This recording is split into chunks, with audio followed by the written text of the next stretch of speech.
आज आप लोगों के लिए लेकर आई हूँ एक प्यारी सी कहानी जिसका शीर्षक है माँ बेटी का रिश्ता। चलिए तो कहानी को शुरू करते हैं। ओफो माँ, तुम क्यों नहीं समझ रही हो? अब मैं ससुराल वाली हूँ। दिन भर सास ससुर पति और बच्चों के कामों में इतना व्यस्त रहती हूँ, और अब तुम भी मुझे ही समझा रही हो। मेरा तो नसीब ही खराब है, न मायका अपना न ससुराल।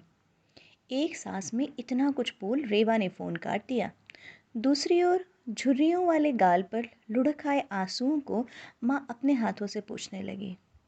अपने ही बच्चे से ऐसे शब्दों की उम्मीद उन्होंने कभी नहीं की थी। कुछ कहती ज़रूर, लेकिन बेटी क्या समझ पाती? यही सोचकर माँ ने फ़ोन पर कोई जवाब नहीं दिया। यही विचार उनके मन मस्तिष्क में आ रहा था कि आखिर मैंने ऐसा कहा ही क्या था? क्या बेटी ससुराल में बहुत ज़्यादा दुखी होगी? क्या उसे मेरी बात समझ न आई? इसी ख्याल में उनका पूरा दिन बीत गया। बेटी शाम तक सामान्य हो गई थी। उसके मन के भीतर भी मिली-जुली भावनाएं घर कर रही थी। कैसे इतना सब कुछ बोल दिया मैंने अपनी माँ को? क्यों मेरी माँ मेरी परिस्थिति नहीं समझ रही? कैसे चली जाऊँ मामा के बेटे की शादी में? फिर लगा, माँ तो शायद चाहती थी कि मैं शादी में आऊँ तो मेरा मन बहल जाएगा। शाम को सामान लेने के लिए निकली तो माँ से दोबारा उसने फ़ोन पर बात की। माँ बोली, देख रेवा, तुझे मामा के यहाँ आना हो या ना आना हो तेरी मर्ज़ी। तू अपना घर संसार देख। मैं तो बस यूं ही कह रही थी। तेरे मामा भी मुझे कह रहे थे कि तुझे और दामाद जी को आग्रह कर दूं, और तू उल्टा मुझे ही चिल्ला रही थी। बेटा, ऊँची आवाज़ अब सहन नहीं होती। अब ना बोलूँगी तुझे कुछ। माँ की बातें सुनकर रेवा को अपने कहे हुए शब्दों पर शर्मिंदगी हुई। लड़की चाहे कितनी भी बड़ी हो जाए, माँ को तो अपनी बच्ची छोटी ही लगती है। उसकी लगन कहाँ कम होती है। रेवा कुछ नहीं बोली। अच्छा माँ, ऐसा कहकर उसने फ़ोन रख दिया। रात भर सोचती रही। माँ को उसने कितना ग्रांटेड ले लिया। माँ को तो फ़ोन भी वो अपनी सुविधा से ही करती थी। माँ बीमार होती तो भाई भाभी को टोकती।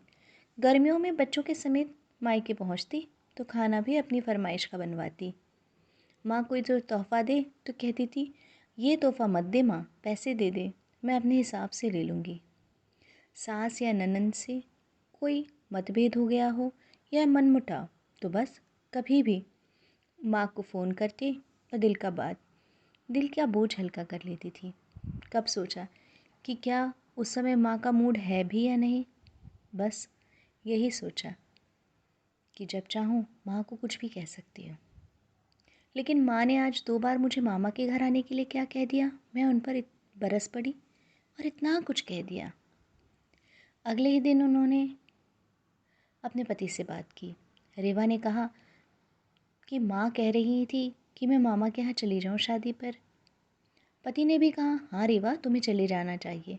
बाद में बच्चों की परीक्षाएं आ जाएंगी, मैं यहाँ पर सब कुछ देख लूँगा। रेवा तो खामखा अपनी माँ पर अपने बिगड़े हुए मूड का गुस्सा उतार रही थी। लेकिन शादी में वो समय पर पहुँच ही गई। रेवा और बच्चों को देखते ही माँ ने कहा, अरे रेवा, तू आ गई, जा थोड़ा आराम कर ले, बच्चों को मैं देख लूँगी। तेरे लिए तेरे मनपसंद बेसन के लड्डू भी लेकर आई हूँ। एक अलग ही बैग तैयार करके लेकर आई हूँ, उसमें तेरी पसंद का अचार भी है, और दामाद बाबू को जो अच्छा लगता है वो अचार भी रख दिया है। मेरी वो हरी वाली साड़ी जो तू कह रही थी उस दिन फ़ोन पर तुझे अच्छी लगती है, जिसकी फ़ोटो मैंने दिखाई थी, वो भी मैंने इसी में रख दी है। अब तू ही पहनना।